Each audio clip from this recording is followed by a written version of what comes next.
Yes, yes, yes, friends. The SEC finally has take heeded of. They have hoed my advice, and they have made a spectacle out of the SEC schedule release, as every conference should and should have been doing for a long time. I don't want to take all the credit for it. Probably 50-50 me and Greg Sankey here. But it was beautiful, a 2-hour just extravaganza of a schedule release last night. You know how I know it was great? Because I had people complaining about how long it was and complaining about how it's 2 hours, like someone's wheeling a television in front of your prison cell and stapling your eyelids to the bottom of your forehead, making you watch. Turn the channel off if you don't like it. Me personally, I was glued to it. I salute the SEC. And so, with that in mind, what are some takeaways? I know you guys had a lot of thoughts on this. This out-of-conference schedule is wild. You may think to yourself, what are you talking about, Josh? It was the conference schedules that were beefed up, right? Texas is in here. OU's in here. That's true. However, I have it on very good authority, the SEC, that the following teams will play against SEC opponents in just the first month of the season. USC, Miami, Clemson, Notre Dame, Michigan, Oklahoma State, NC State, Wisconsin. Bama goes to Wisconsin next year, by the way. UCLA. LSU plays both the SoCal schools in the month of September. Virginia Tech, Houston, Tulane. Hello. I, by the way, think it's a little bit crazy to have all these out-of-conference opponents on your schedule if you're also going to beef up your conference schedule big if here, if the protocol for determining the playoff field doesn't change. Now, if you're an FSU fan, I want you to earmuff it for 10 seconds. I'll give you time to find your earmuffs. You got them? Okay. We got 10 seconds. By and large, you're judged based on your record in this sport, and that's got to change in the future, because if you're going to beef up your conference schedule like this, and you're also going to schedule tough out-of-conference, I got news for you. There are going to be some 9-3s in the SEC that trump some 11-1s in some other conferences, and I know that's not palatable. I know that doesn't go down very easy right now. You're just going to have to get used to it. Earmuffs off. Welcome back to the party, guys. So I think it's crazy, even with a 12-team field, which is supposed to be the impetus for all this. Don't be scared to schedule stiffer competition. There's a 12-team field, blah, blah, blah. Yeah, that's great.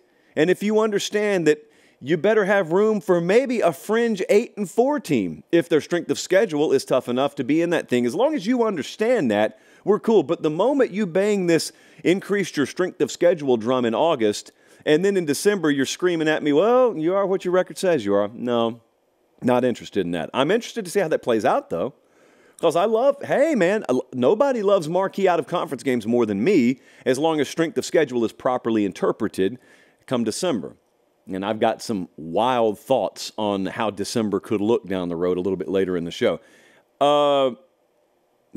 Florida is like serving a prison sentence in November next year. I've never seen anything like this. The Florida Gators in November of 2024 will play Georgia in Jacksonville.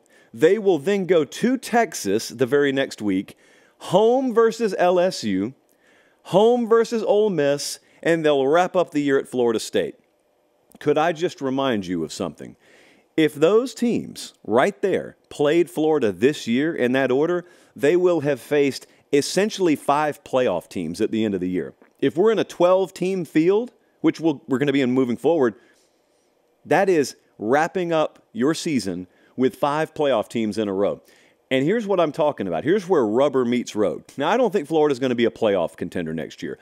But let's just say they were, okay? Let's say they were going into the month of November with 0 losses or 1 loss.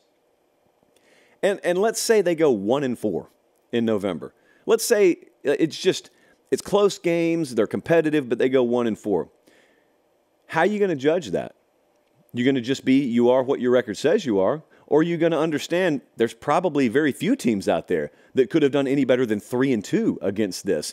And here's the other part of that. From an odds-making, power rating, best over most deserving approach that the playoff committee started to take as of 5 minutes ago, All of those teams are top 10 teams. Those are top 10 caliber teams right now. So let's just pretend this year was next year. Let's say those same 5 teams are the same quality they are, for argument's sake. Theoretically, Florida could be the 11th best team in the country, lose to all 5 of them, and still be the 11th best team in the country. And if you're trying to field a 12-team playoff, what you going to do? Now, that's a radical example. Chances are no one's ever going to have to face what Florida's having to face in the back half of their schedule here, but just versions of that are going to happen. And that's why I'm telling you, you're going to have some of these SEC teams, maybe Big Ten teams as well, who are sitting there at 9-3, and everybody's for strengthening these schedules. Are you ready to put 9-3 teams in over 11-1 teams? Are you ready to consider that maybe a 9-3 team belongs in over a 12-0 from the American Athletic Conference? If you're not, then this has no purpose. Or, I'm going to tell you this too, if you're not, you better get ready for that playoff to be totally shaken up. I'm going to touch on it in a second, don't worry. Auburn and Tennessee, somehow, even in this revitalized SEC schedule, they're still the only teams that have to play Georgia and Alabama next year. That's going to rotate, but those were the 2 teams that had Georgia and Alabama as their annual rivals in the old model, and lo and behold, the new model. Auburn's got to go to Athens and to Tuscaloosa next year. Tennessee at least gets one of them at home, one of them on the road. I know that's going to change, but it really, really matters. One of the great benefits, if you're looking at a schedule for Alabama or for Georgia, is they never have to play themselves. Now, next year they play each other. In fact, let's talk about that. The Georgia shock to the senses. Georgia's shock to the senses is going to be pretty real here. Like, Georgia will be the best team on the field. Maybe every game they play, we'll see. They'll be either close to a point spread favorite or a point spread favorite every week. But this is a little bit different world than that SEC East pillow fight that they've been used to over there. They got Clemson and Georgia Tech out of conference. Both of them are really good programs, but they go to Bama, to Texas, and to Ole Miss next year, and they get Tennessee and Auburn in Athens for good measure.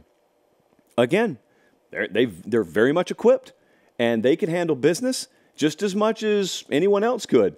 But it's a different challenge when you don't get to bring in other words, I look at your schedule and I ask, how many times could you afford to play your B- game and win? And the fact for Georgia recently has been they can afford to bring B- level performance most weeks, even in conference play, and win, because the SEC East has been that down for that long. That is not the case anymore. So that's another thing to keep in mind. Carson Beck, we think he's coming back, returning quarterback or not. That's another thing to keep in mind. I think all this is going to have a massive impact. This new scheduling model in the SEC and henceforth in the Big Ten is going to have such a massive impact on the future of the college football playoff. I want you to remember something. We got an expanded playoff coming up this next year, 2024 and 2025. That's decided upon, and that's in stone. Beyond that is the edge of a cliff. No one knows anything. Nothing's been finalized. There's no format. There's nothing agreed upon. There is no media rights deal for it. Nothing. And I think what's going to happen is I think you'll come into this next year and you'll watch what SEC football with Texas and OU in the conference is like. You'll watch Big Ten football with Oregon and Washington and USC and UCLA in the conference, and you'll see what that's like. And most importantly, you'll watch everything else that exists outside of those two, and you'll realize how wide the gap is, and you're not going to be able to fool your own common sense. You're going to look at it and you're going to say, why are we bothering with a 12-team playoff? I'm looking at this league down here as option A. I'm looking at this league up here as option B. There's not really much else outside of that. There is a smattering of legitimate brands outside of that. Why are we going through this charade of a playoff? And there are auto bids baked into the next 2 years. That's why, if you don't get really serious as a committee about giving extreme preference to the Big Ten and the SEC, which is sacrilege for me to say, I know, but if you don't get serious about giving extreme preference, more so than you've already given them before, to these two leagues, they're not signing on to any new media rights deal. They're not signing their name on any piece of paper in the future that guarantees auto bids to any of you. And you know what? If I could speak selfishly for a second, if I were Tony Petiti or I were Greg Sankey, I wouldn't either. I think it's in their best interest to drag their feet enough to where people can see this product that they're going to put on the field next year and realize how wide the gap is in quality between the SEC and the Big Ten and everyone else. And then by the time they, I'm going to use family-friendly language here, by the time they put their personality on the table, their equity on the table, it won't even be something that can make you all that mad because you will have watched it yourself. You're telling me we're going to have half a dozen auto bids for conference champions? Are you outside your mind? It makes no sense in the future. And so you haven't seen it yet, is my point. You can't see a world yet where the SEC exists like this or the Big Ten exists like this. The Pac-12 is not here anymore. The Big 12 is gutted. You haven't seen it yet. You're going to see it this next fall.